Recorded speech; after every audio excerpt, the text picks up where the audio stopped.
Ұлттық қордан бір баланың шотына қанша теңге түсетіні белгілі болды. Президенттің бастамасымен балалар жылының аясында ұлттық қор балаларға атты жаңа бағдарлама іске қосылады.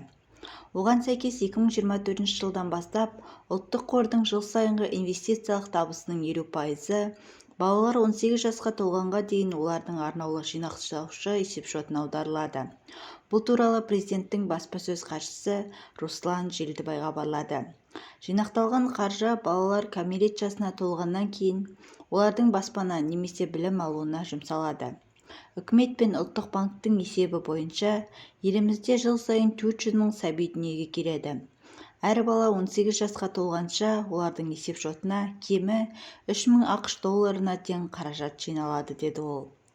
Еске сала кетсек, бүгін президент Қасым-Жомарт Тоқаев Қазақстан халқына жолдауында ұлттық қор табысының тең жартысын балалар шотына аударуды ұсынып, ал самұрық қазына қорына түскен пайданың кемінде 7%-ын Қазақстан халқына қоғамдық қорына аудару керектігін айтқан болатын.